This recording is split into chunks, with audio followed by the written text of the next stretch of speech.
So hello guys, আসসালামু আলাইকুম। আজকে আমাদের ভিডিও বানানোর জন্য চলে যাচ্ছি আমাদের টিম। এই যে এখানে টিমের 4 জন আছে। আমরা চলে যাচ্ছি এখন আমাদের বাজারে, দরগাবিটা বাজারে চলে যাচ্ছি। দরগাবিটা বাজার থেকে আমরা রওনা হব যেই জায়গায় আমরা চলে যাব, মানে আমাদের ভিডিও বানানোর জন্য একটা সুন্দর একটা প্লেসের দরকার, যার কারণে আমরা ওই জায়গায় আমরা এখন যাব। তো এখন আমরা যাচ্ছি, তো আমাদের এক একজনের অনুভূতিটা কিরকম সেটা আমরা জানতে চাচ্ছি। এই যে আনন্দ, তোর অনুভূতি থেকে কি? সেই সেই হ্যাঁ, সেই সেই ভিডিও বানানোর ফিলই আলাদা। ও আচ্ছা, ঠিক আছে। তো আনন্দ, সবটা ভাইয়ের ভক্ত আমরা। আচ্ছা, আনন্দের অনুভূতি হচ্ছে সেই, মানে এতটুকু। এখন এই যে আমাদের নয়ন কাকার অনুভূতিটা জানতে চাই।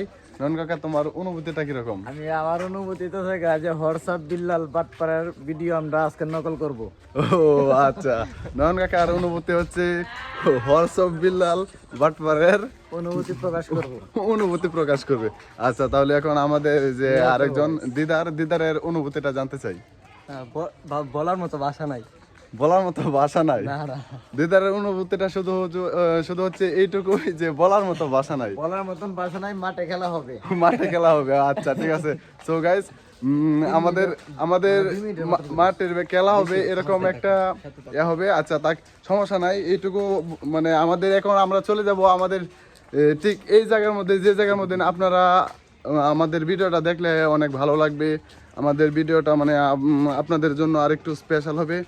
তো এই যে আমরা এখন চলে যাচ্ছি আমাদের, এটা হচ্ছে মসজিদ, আমাদের এলাকার নতুন মসজিদ। এই নতুন মসজিদ থেকে এখন চলে যাচ্ছি আবার এদিকে দিয়ে মাটির রাস্তা দিয়ে আমরা এখন নেমে গেছি। মাটির রাস্তায় নেমে যাওয়ার পর আমাদের কিছু লোক পিছন থেকে আমাদের কাছে বাড়ির পাশের লোক ডাক দিয়েছিল।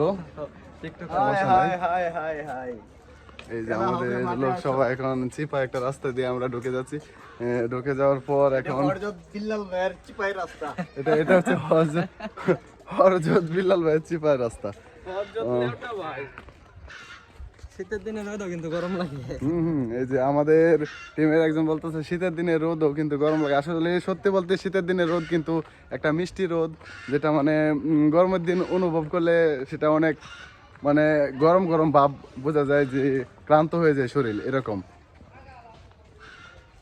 এই যে আমরা আস্তে আস্তে এখন একটা পুকুর পড়েছে আমাদের সামনে, এটা হচ্ছে আমাদের বাড়ির পাশে পুকুর।